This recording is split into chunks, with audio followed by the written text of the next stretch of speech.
2025년 현재 국세청은 AI 분석 시스템으로 가족 간 계좌 이체를 실시간으로 감시하고 있습니다. 1,000만 원 이상 현금 거래는 금융정보 분석원에 자동으로 보고됩니다. 심지어 소액이라도 반복해서 이체하면 AI가 패턴을 분석해 증여 의심 거래로 분류합니다. 실제로 이런 사례가 있었습니다.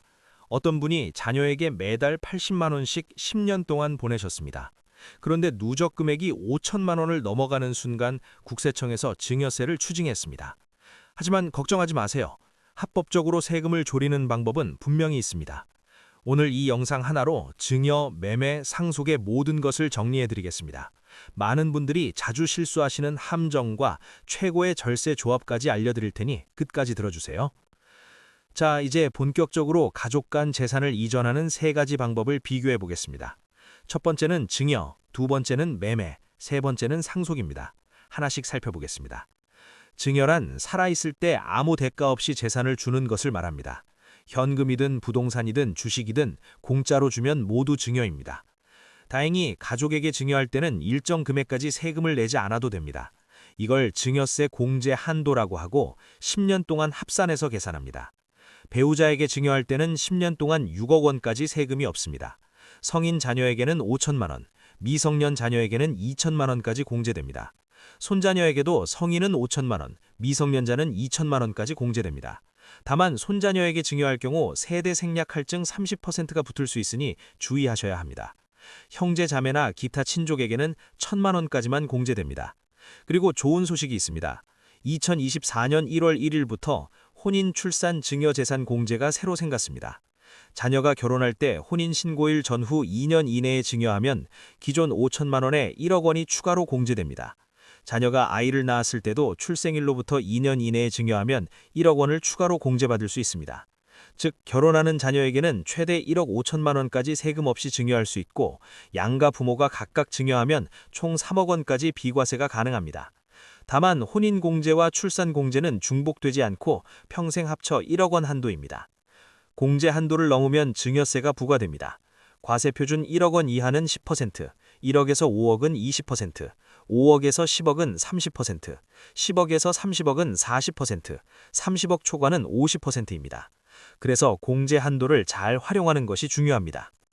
두 번째 방법은 매매입니다. 가족끼리도 집을 사고 팔 수 있습니다. 그리고 시세보다 싸게 파는 것도 가능합니다. 이걸 저가 양도라고 합니다. 다만 세법에서는 어느 정도까지 싸게 팔 수 있는지 기준을 정해두었습니다. 양도소득세 기준으로는 시가의 5% 또는 3억 원 중 적은 금액까지만 인정됩니다. 이를 넘으면 시가 전체로 양도세가 다시 계산됩니다.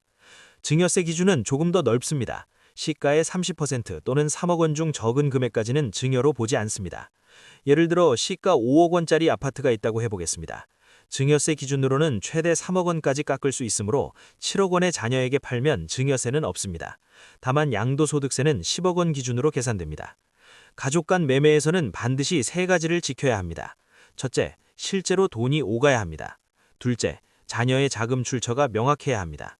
셋째, 시가 산정을 정확히 해야 합니다. KB시세는 세법상 시가로 인정되지 않으며 감정평가나 유사 매매 사례가 필요합니다.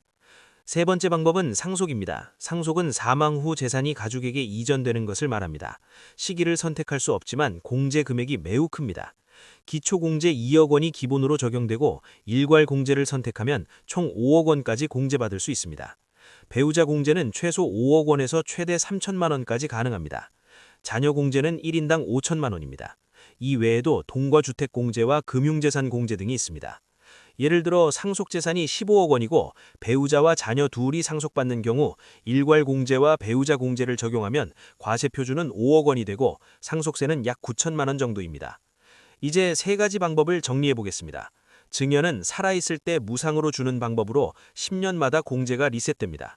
매매는 시가의 30% 범위까지 저가 거래가 가능하지만 자금 출처가 중요합니다. 상속은 공제 금액이 가장 크지만 시기를 선택할 수 없습니다. 이제부터는 많은 분들이 가장 많이 실수하시는 함정을 말씀드리겠습니다. 첫 번째는 소액이면 괜찮을 거라는 착각입니다. 소액이라도 반복되면 증여로 판단됩니다. 두 번째는 매매 후 대금을 다시 돌려받는 경우입니다. 이 경우 매매 자체가 부인되고 전액 증여로 간주됩니다. 세 번째는 차용증만 쓰면 된다고 생각하는 것입니다. 이자 지급, 상환 계획, 실제 거래가 모두 있어야 차용으로 인정됩니다. 네 번째는 KB 시세를 기준으로 거래하는 실수입니다. 세법상 시가는 감정평가나 유사 매매 사례입니다. 다섯 번째는 사전 증여 후 10년 이내의 상속입니다. 이 경우 증여한 재산은 다시 상속재산에 합산됩니다. 이제 절세 전략을 말씀드리겠습니다. 첫째, 10년 주기로 분산 증여의 전략입니다. 둘째, 1세대 1주택 비과세와 저가 매매를 함께 활용하는 방법입니다. 셋째, 혼인 출산 공제와 저가 매매를 결합하는 전략입니다. 넷째, 전세나 대출이 있는 경우 부담부 증여를 활용하는 방법입니다. 다섯째, 상속 시 배우자 공제를 최대한 활용하는 전략입니다. 오늘 말씀드린 내용의 핵심은 이렇습니다. 세법은 아는 만큼 지킬 수 있고 준비한 만큼 줄일 수 있습니다.